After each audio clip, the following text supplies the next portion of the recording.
Our journey begins here, in this small town home, nestled in the mountains, with a family who has never allowed TV cameras in before. And you're going to soon learn why. This is so pretty out here. Yeah. They live in Colorado, one of 2 states where it's legal to smoke pot medically and recreationally. But here, it's also taboo to residents like Paige Figge and her husband, Matt. I'm sure it was mentioned to us by someone, hey, you should try this. And I thought, no way. You thought that's fringe stuff? No way, not in a million years, no. But none of this is for Matt. He's a military man, and marijuana would be a career ender. I grew up in Wisconsin in a well-loving family, and I was educated that, like, oh, that's a drug. You don't do that. And I never did. But just decades ago, marijuana was a legitimate medication, also called cannabis, prescribed by doctors and dispensed by pharmacies. This is Harry J. But that all changed in 1930. A relentless warfare against Henry Anslinger, the United States' first drug czar. For him, public enemy number 1, you guessed it, marijuana. All reasons why the Figges stayed away from marijuana. Until this. And this might be hard for some of you to watch.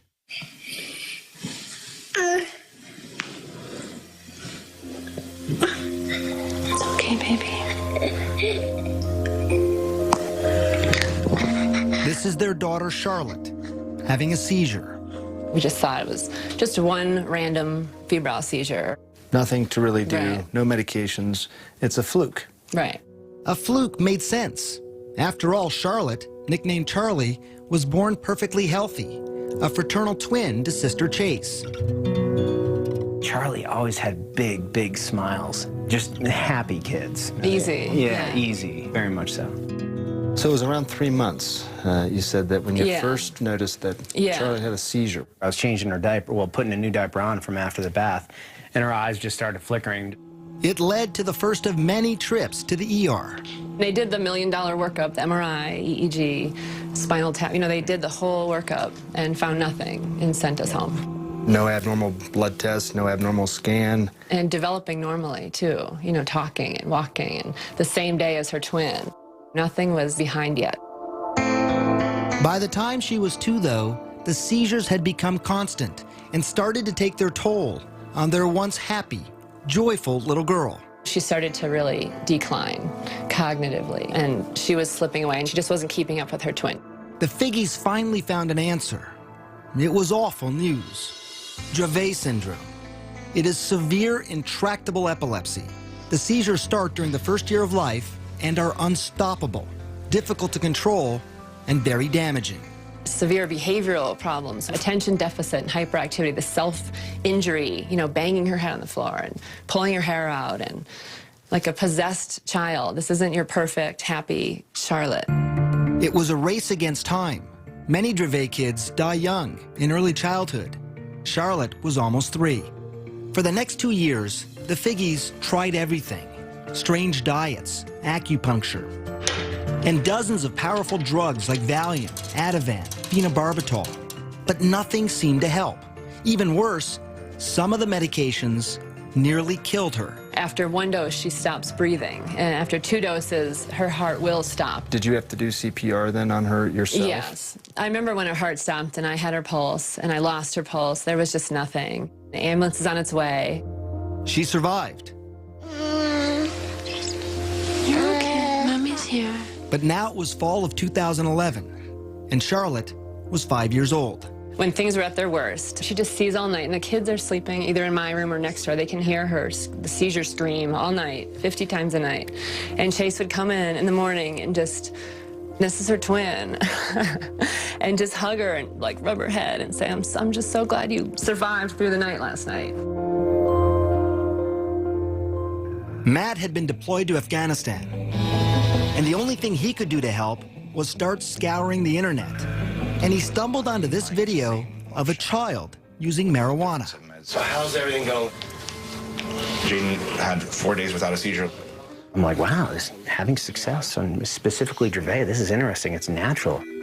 And while he couldn't ever imagine taking marijuana himself, he was now in the stunning position of recommending it for Charlotte. I was like, we need to do this. And I said, I don't know. Charlie, There you are. And then, Charlotte's condition got worse. 300 seizures a week, almost 2 every hour. She was not talking or moving, basically catatonic. As a last resort, doctors wanted to either prescribe a powerful veterinary drug used on epileptic dogs or put Charlotte in a medically induced coma so her brain and body could rest. For Paige, those were not good options. But maybe, just maybe, marijuana now was. But she was about to find out how hard that would be. This isn't go to the pharmacy and pick up your medicine. There was no protocol. When we come back, what will the Figgies do? And what would you do if this were your daughter? I had resigned myself. I don't think she's going to survive this. We've seen her flatline in the hospital. We've said goodbye. You're listening to Matt and Paige Figgy describe their own daughter. What would you do if this were your child? Charlotte Figgy had an extreme form of epilepsy.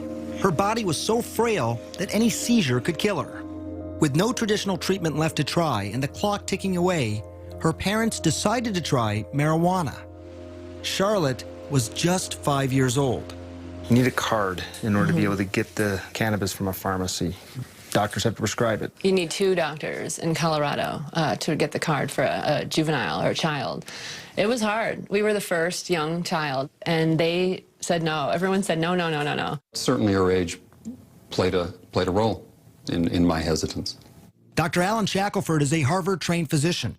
He's also among a handful of doctors in Colorado who give prescriptions for medical marijuana. From the moment Charlotte entered his office, he knew she was in trouble. While he was just examining her, she had 2 seizures. She'd failed everything. There were no more options for her. Everything had been tried, except cannabis. People ask us that a lot, like, how did you make that decision? It wasn't a decision. It wasn't a decision. It was the next viable option. And some would say a radical option, marijuana for a 5-year-old. But it was an option they hoped would change her life forever. Baby. When we come back, Matt and Paige Figgy finally give their Charlotte marijuana. The results are shocking.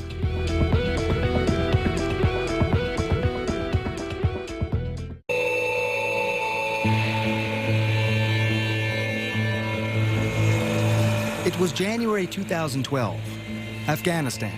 About 7,000 miles away from his family in Colorado, Matt Figgy received this video from his wife, Paige. It's horrible seeing these videos when I'm deployed. It was his 5-year-old daughter, Charlotte, seizing. Diagnosed with a severe form of epilepsy, she was having 300 seizures a week. Each attack so severe, it had the potential to kill her. They had already tried dozens of high-powered drugs. We needed to try something else, and at that point in time, marijuana was that natural course of action to try. At home in Colorado, Paige searched for marijuana high in CBD. That's the ingredient some scientists think helps seizures, and also low in THC. Remember, she didn't want to get her daughter stoned. She found a small amount at a Denver dispensary. The owner was surprised that anyone would even want it. They said it's funny because no one buys this, that was the general consensus. Nobody wanted it. It didn't have any effect. Paige paid $800 for a small bag and took it home. I had a friend that was starting a business on making medicine, and I said, can you help me extract the medicine from this bag of marijuana? I measured it with a syringe and squirted it under her tongue. It was exciting and very nerve-wracking. Holding Charlotte in her arms, Paige waited. An hour ticked by, and then another, and then another.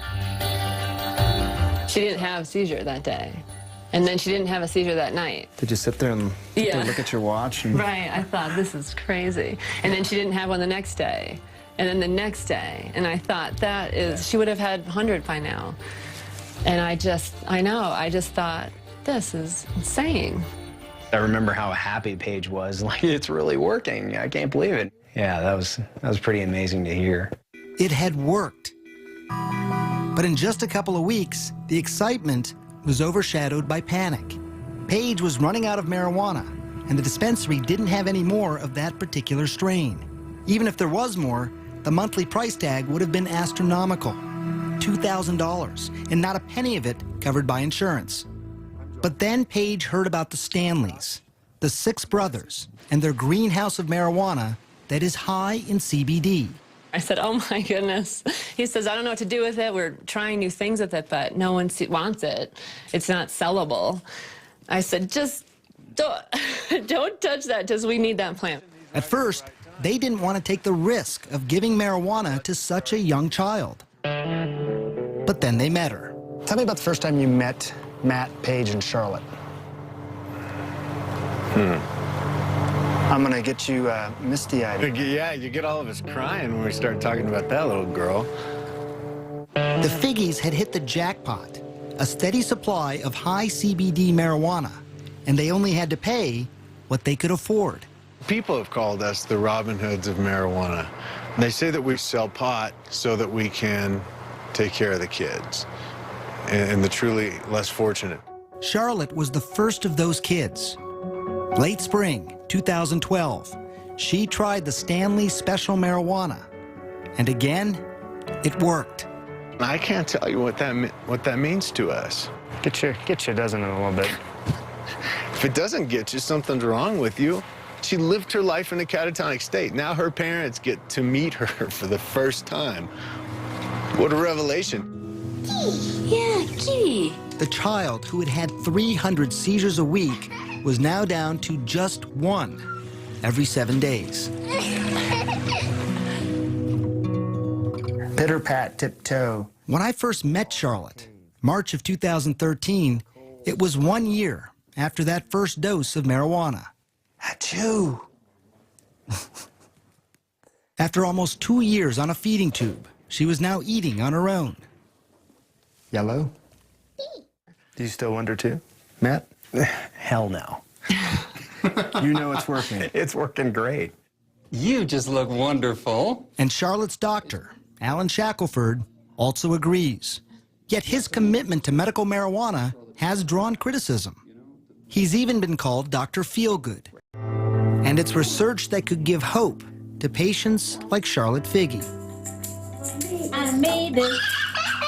Scientists in Israel are learning that marijuana use might actually protect the brain, not damage it. They've been able to show that it can decrease the amount of brain damage from head injuries in mice. To be able to give a medicine after the injury to reverse some of the damage, that's huge. I want to paint my nails. You want to paint your nails? I'll paint your nails. I literally see Charlotte's brain making connections that haven't been made in years. It's almost seeming to build her brain, where before it seemed broken.